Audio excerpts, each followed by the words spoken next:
Hey guys, welcome back to my channel, and today for a romance review I'm going to be going over my thoughts on Jennifer Ashley's The Madness of Lord Ian Mackenzie. Now this is a story between Ian and Beth.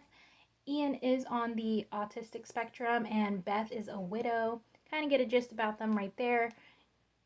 Now for Ian, he is the youngest of four, the son of a duke. His eldest brother becomes a duke.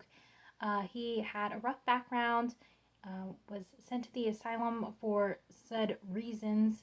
Aside from being autistic, other reasons are involved.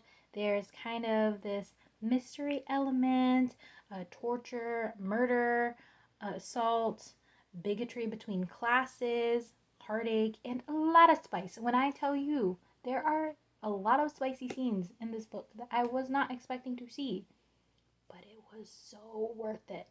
And what's interesting to me, to even further, is the fact that this book came out in 2009, and in 2009 I was still in elementary school. Considering the topics tackled in this book and, you know, the course of events, the plot elements, this aged very well for over a decade.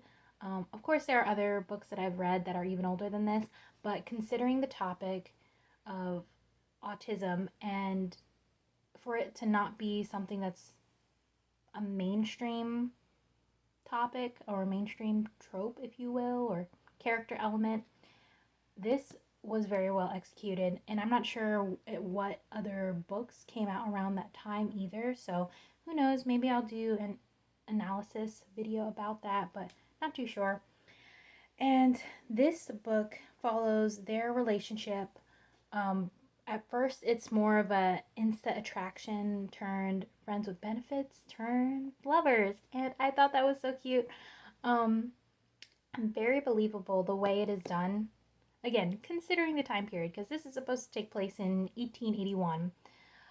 And I will also say this is part of Jennifer Ashley's MacKenzies and McBrides series. It used to be called something different, but then it's evolved since they started being more intertwined with another family group. Currently, there are 12 primary books in the series and 23 total. So that's including novellas. There's 23.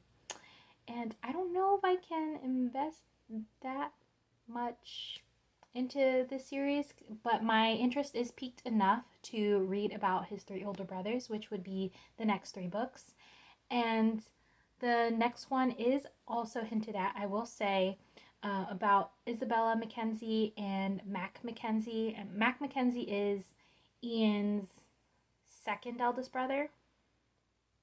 Yeah, so Mac is the second eldest, and he's an artist. So there's definitely a little interest peaked for me there, because I did go to an art school. Not going to say where, not going to say for what, but just know I attended art school and I thought that element is so cute to have. I'm definitely intending to read Isabella and Mac's story, and theirs is titled Isabella Mackenzie's Scandalous Marriage. Now, as you may assume, and you would be correct from the title, that Isabella and Mac are already married. They got married prior to the events of Ian's book, and they had a falling out. Now, falling out, I don't know what kind of fallout. All I know from this book is that they still love each other, but they seem to be afraid to show it again, or at least on Mac's part, he wants to win Isabella back, whereas Isabella is very hesitant to get back with him because she left him in the first place for unknown reasons, which I won't know until I get into said book. And I'm trying to avoid reading other people's reviews or watching other videos featuring the book because I don't want it to spoil my experience reading it. And I'm already intrigued enough to read about the other three brothers. So the first book is about Ian. He's the youngest of the four siblings. Then after him, I believe it would be Cameron is the second youngest. And he has a son named Daniel. And his wife already kind of passed away. She, from based on what was said in Ian's book, I'm going to assume that she may have had a form of, you know, what was it, postpartum depression. And, you know, she kind of lost it and hurt herself. So that's already acknowledged in Ian's book. And then Mac, you know, him with Isabella. I'll get into that next book.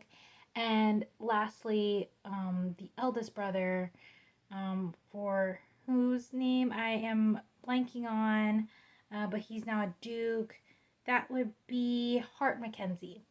Now, based on what's happening in Ian's book, I can't say that Ian is, or you know, no, I can say that. Ian's probably going to be my favorite brother next to Mac, if not Cameron. But Hart, I don't see him being a favorite just based on how he was in here. I know he was kind of the eldest brother, being very protective of his younger brothers and his family, but kind of getting to the point of not trying to understand, just making decisions without knowing what's really going on. And I don't really care for that in a character, but like I said, my interest is peaked enough to continue with the series for at least the next 3 books, because they're about Ian's elder brothers.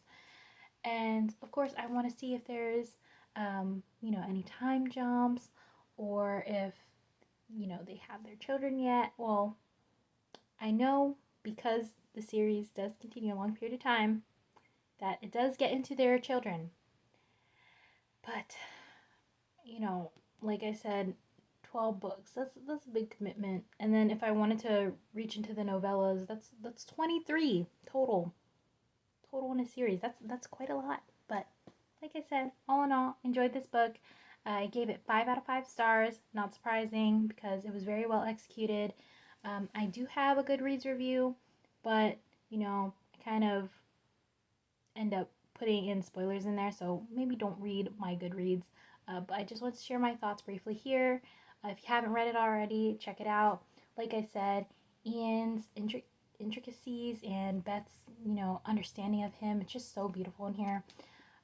Thoroughly enjoyed. Definitely see myself picking it up again on top of reading the next 3 books. So again, thank you for watching, and hope to see you guys next time. If not, I don't care, because I just post a video expressing my enjoyment of a book. And if you like, you like. If you don't, it is what it is. But have a good day and take care. See you next time.